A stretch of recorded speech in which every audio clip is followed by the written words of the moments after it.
नमस्कार. आज आपण आषाढी एकादशी स्पेशल रेसिपी बघणार आहोत. तर आपण साबुदाणा न भिजवता इथे साबुदाण्याचे वडे कसे बनवायचे ते पाहणार आहोत. तर बघा, इथे मी 1 कप साबुदाणा घेतलेला आहे. 3 उकडलेले बटाटे घेतलेले आहे, त्यावरची पूर्ण साल काढून घेतलेली आहे. इथे अर्धा कप शेंगदाणे घेतलेले आहे. 4 ते 5 हिरवी मिरची बारीक कट करून घेतलेली आहे. 1 चमचा जिरं, कोथिंबीर घेतलेला आहे थोडासा, आणि चवीनुसार मीठ घेतलेलं आहे. तर चला आपण आता लगेचच रेसिपीला सुरुवात करूया. कढईमध्ये आपल्याला आता हा साबुदाणा घालायचा आहे. साबुदाण्याला आपल्याला 2 मिनिटं भाजून घ्यायचं आहे. तर मीडियम गॅसवरती आपण हलकासा साबुदाणा भाजून घेऊ. साबुदाण्याला आपल्याला जास्त सुद्धा भाजायचं नाही आहे.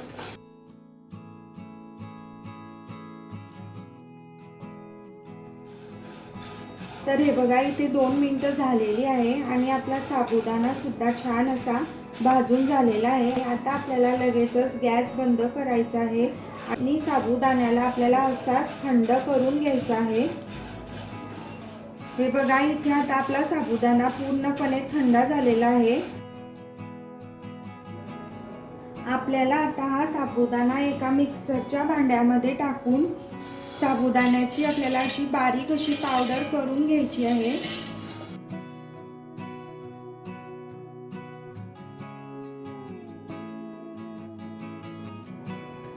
तर हे बघा, इथे मस्त अशी आपली साबुदाण्याची पावडर झालेली आहे.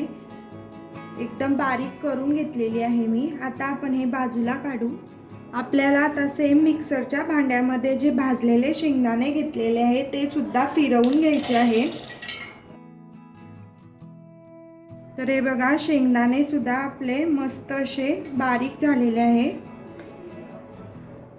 आपल्याला आता एका मिक्सिंग बाउलमध्ये उकडलेले बटाटे किसून घ्यायचे आहे.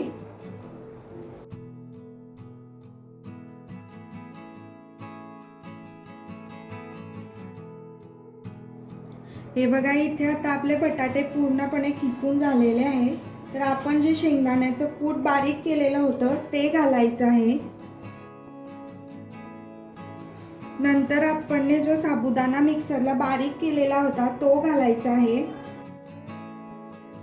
नंतर आपल्याला यामध्ये जिरं टाकायचं आहे, हिरवी मिरची, कोथिंबीर.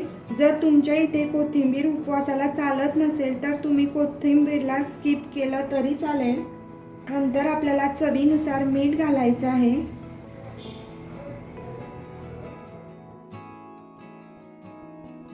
नंतर आपल्याला पूर्ण मिक्स करून याचा डो बनवून घ्यायचा आहे.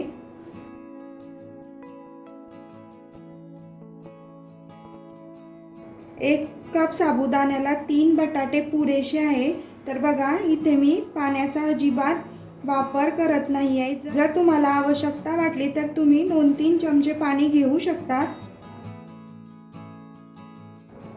तर बघा, इथे आता आपला हा डो मस्तपैकी बनवून तयार आहे. हे बघा, किती छान झालेला आहे. तर हे बघा, इथे छानपैकी आपला डो तयार आहे. तर आपल्याला आता लगेचच वडे बनवायला घ्यायचे आहे. तर सर्वात अगोदर हाताला थोडंसं तेल लावून घ्यायचं. नंतर आपल्याला थोडंसं पोर्शन घेऊन छान असे वडे करून घ्यायचे.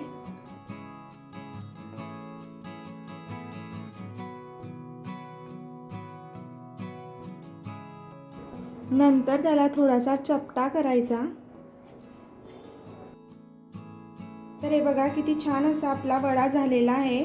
तर आपण आता अशाच प्रकारे पूर्ण वडे करून घेऊ.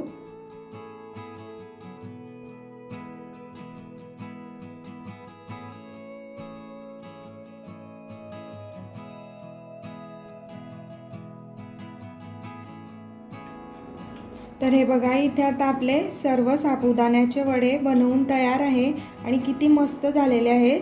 तर त्यांना थोडंसं सुद्धा क्रॅक वगैरे गेलेले नाही आहेत. बघा, एकदम मस्त झालेले आहेत. तर आपल्याला आता हे तळून घ्यायचे आहे. तर हे बघा, कढईमध्ये मी अगोदरच तेल मोठ्या गॅसवरती तापवून घेतलेलं आहे. तर आता आपल्याला गॅसची फ्लेम मीडियम ठेवायची आहे. आपल्याला आता साबुदाणा वडा एक एक तेलामध्ये सोडायचा आहे.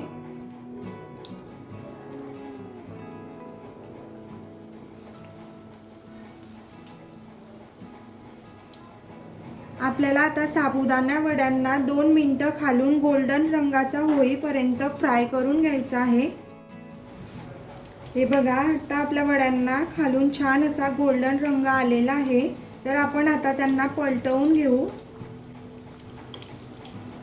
नंतर आपल्याला खालून सुद्धा त्यांना गोल्डन रंगाचा होईपर्यंत फ्राय करून घ्यायचा आहे. तर बघा किती मस्त कलर आलेला आहे.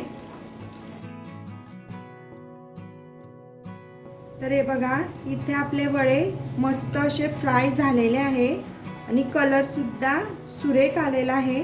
आपल्याला आता लगेचच एका प्लेटमध्ये काढून घ्यायचे आहे.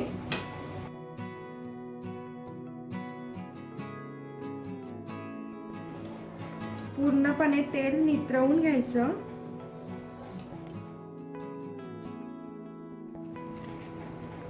आपण आता अशाच प्रकारे पूर्ण वडे फ्राय करून घेऊ.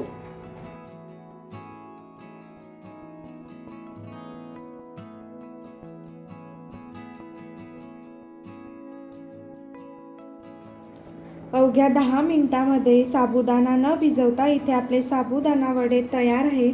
तर बघा किती मस्त झालेले आहे आणि वरतून तर खूपच क्रिस्पी झालेले आहे. तुम्हाला आवाजावरून कळेलच. तर हे बघा, एकदम मस्त. तर तुम्ही हे दह्यासोबत किंवा ग्रीन चटणीसोबत सर्व करू शकता. तर मी तुम्हाला आता तोडून दाखवते.